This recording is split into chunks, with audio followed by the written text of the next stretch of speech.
Welcome to the Interdisciplinary Education Festival, the virtual Interdisciplinary Education Festival.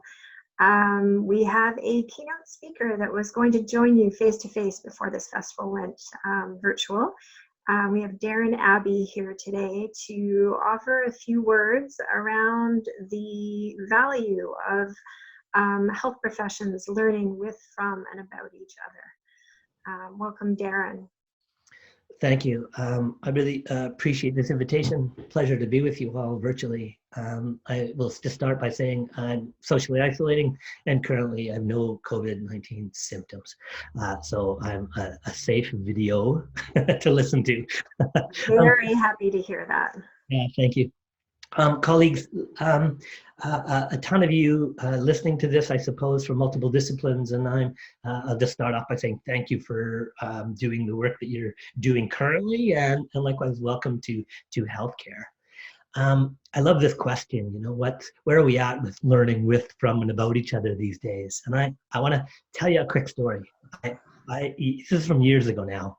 But I overheard this conversation that went something like this, where a medical educator reported this, that a med student asked her, said, what happens like to the patients when we go home? So it was just like this complete misunderstanding of the current state of healthcare.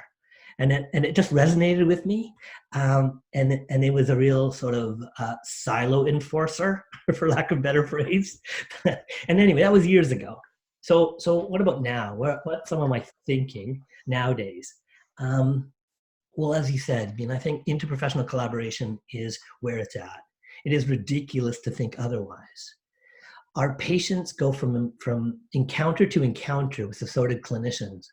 And I think, for the most part, it's really safe to say that those encounters are excellent, that they have spectacular care with the people that take care of their eyes, their ears, their nose, their throat, their mouth, their soul, you know, at the gym, wherever it is that they're receiving, quote, healthcare. I don't think that's our issue. Our issue is in the spaces between. And it's the spaces in between that depending on who you are and where you are, turn into either small hiccups in your care or significant chasms in which dreadful things fall. And so I think it's pretty clear that in Canada these days, certainly with our senior population especially, you're going to have multiple care encounters in a given day, likely. I appreciate this is not all. I'm making a blanket statement about seniors. Forgive me. But that said, a lot of people have a lot of service, and we need to think about how that's going these days. Your dog agrees. My dog agrees. Yeah. Thank you for that. So I want to pray on the work of Laura Lee Lingard for a minute, who talks about collaboration in healthcare in some pretty cool ways, and I'm a bit of a fanboy. So allow me just to share a bit of her thoughts with you. So, for instance, one of the things she says is, you know, if we all understood each other's roles, everything would be fine. That'd be fine. But she also says that that's a myth, and she says it's a myth because role clarity isn't actually the answer. Because our roles are fluid and our roles are dynamic. And in a given case, the way that we work is going to change.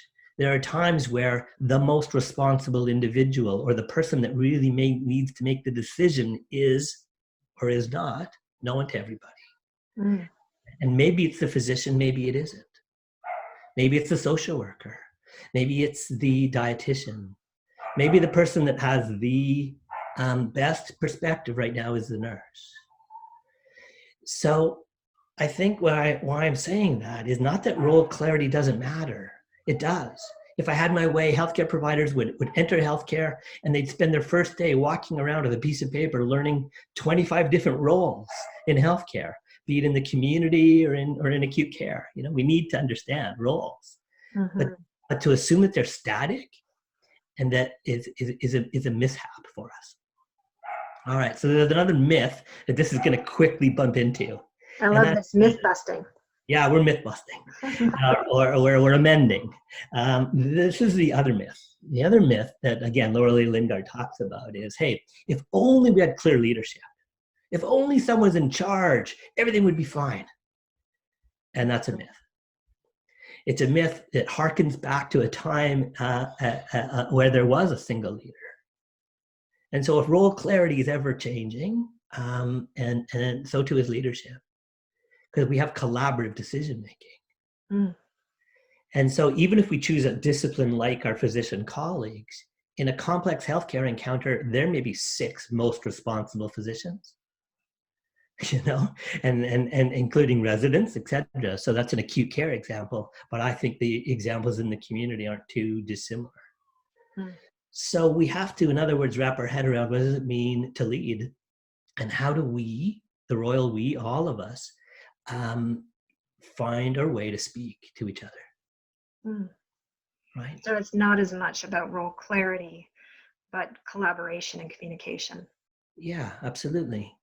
And so this bumps into another nice myth, which is, if we all just focused on the patient, everything would be okay.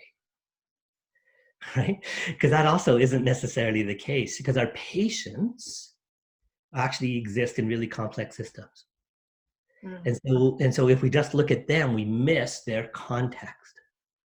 So where am I going with all of this? I think where we need to appreciate is that our roles are overlapping, and that's the new state of healthcare. And that authority or leadership, as it will, is negotiated on a case-by-case basis.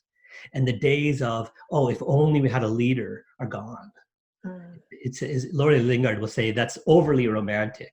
I like that. Yeah, I do too. It's she says things like, can anyone else smell the nostalgia? So actually she's kind of myth busting hierarchy as well. Well, yeah, that comes along with it. Right. And lastly, the third piece around this business, for me, is about motivations and competing motivations that need to be negotiated. So we don't have a complicated system, we have a complex system. If you have a complicated system, you'd be able to, a complicated system is like a machine where if it's not working, you just replace a broken part. Right. But a complex system is about relationships. In a complex system, when things are broken, everyone's broken. They just may not know it. And so, in other words, I think we need to learn from and about each other, because we need to learn how to talk to each other.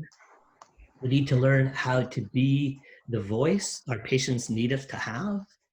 We need to listen to others, and we need to be able to negotiate, the authority, but also just negotiate what's best for our patients. Because again, as I mentioned before, the individual encounters are usually spot on. People get up in the morning and they're excellent at what they do. It's just the together part that makes it hard. So I think a takeaway here might be that just being able to take part in an interdisciplinary education festival where students get to learn about other health professions across health and human services is going to begin that before they even step out in their professions. I would sure hope so.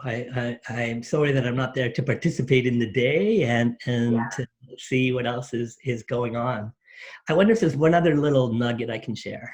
Sure. I get a lot of leverage out of this one, and it goes something like this: that there's a difference between work as imagined and work as done.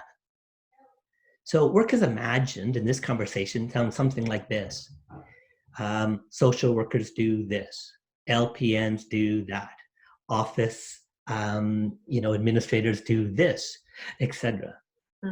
But what I know to be true is that that's like a job description, and it's a list maybe, but it misses the point. It misses the point because of that work as imagined might be like that, but work as done is never like that. Yeah, so true. Done happens, as I said, in this complex system. So work as imagined is describing a complicated system, where if you just change the part or the role, everything will be fine. Whereas if we're just replaceable. A nurse is a nurse. A physician is a physician. A respiratory therapist is the respiratory therapist. But complex teams aren't like that. Because you can bring, a clinician on board who may not be up to speed, and some teams will collapse because of it, where other teams will be able to overcome that. Right? So work as imagined is really different than work as done. Why is it that teams hum and do well? Why is it that you join some healthcare teams and you look around first thing in the morning and you see who's working and you know it's going to be a good day? Because of the relationships.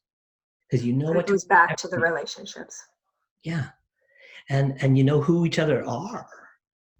Not what role they have. Not because they're wearing a blue outfit and you got an orange outfit on. That can't cut it. Right? Because we're not widgets. Yeah. People. And what makes people different from widgets is that we connect with each other. And that's, I guess, what our patients need. Absolutely. So that's something about learning with, from, and about each other for me.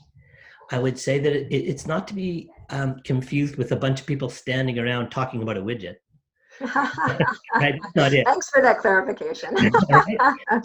So if we had more time, we would talk about the Canadian Health Collaborative competencies.